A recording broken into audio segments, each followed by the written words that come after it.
I wish to extend to each and every one of you prayers for a most blessed Easter. St. Ignatius of Loyola was convinced that the very first person that Jesus appeared to on Easter Sunday morning was in fact the Blessed Mother. And when challenged by some of the church's leaders, because this was not in the sacred scriptures, Ignatius was quick to point out that St. John mentions that not everything that Jesus did and said was found in the scriptures, and that some of the most obvious things were not found in the scriptures, and that, of course, our Lord appeared first to his Blessed Mother. Now, I think that that encounter had a prelude, which is important, and that was that I think that no one suffered aside from our Lord on Good Friday as much as Mary did. You know, mothers have a particular way of entering into the suffering of their children.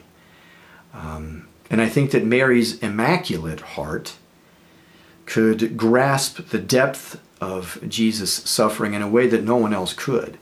Her love was so pure and so innocent and so without any selfishness that I think she knew Jesus' pain more than anybody on Good Friday.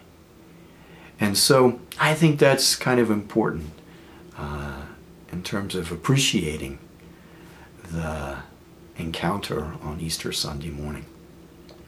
I like to imagine Jesus just kind of showing up, almost like he did on Easter Sunday night with the apostles, where Mary was staying, wherever that was in Jerusalem.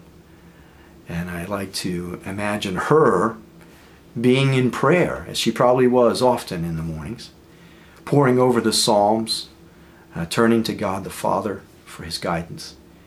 And I imagine her perhaps even on her knees, maybe even with a bowed head, and saying her prayers, and Jesus appearing and just interrupting her prayers with, "Mom."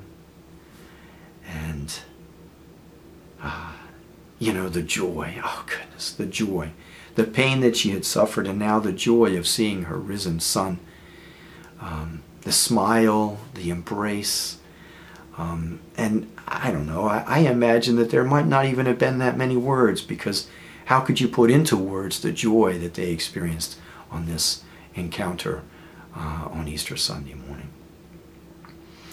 And you know, probably deep within her heart was this great sense that God had fulfilled every promise that he had ever made to his people in his Son. And that Jesus was indeed now the victor over sin and Satan and death, and that he rose to new life so that we could rise to new life. And this was truly the day of the resurrection and the empty tomb. And so today, my brothers and sisters, on April 5th, 2015, may we experience the joy of Mary at encountering the risen Christ. May we participate in this brand new life that Jesus extends to those who believe in him. May we be empowered to set aside our own selfishness and our own sins and live with the generous heart of a servant in imitation of Jesus. May we, like Mary, be united in a brand new way with Jesus, especially in the Eucharist. Jesus Christ is risen today. Alleluia, alleluia.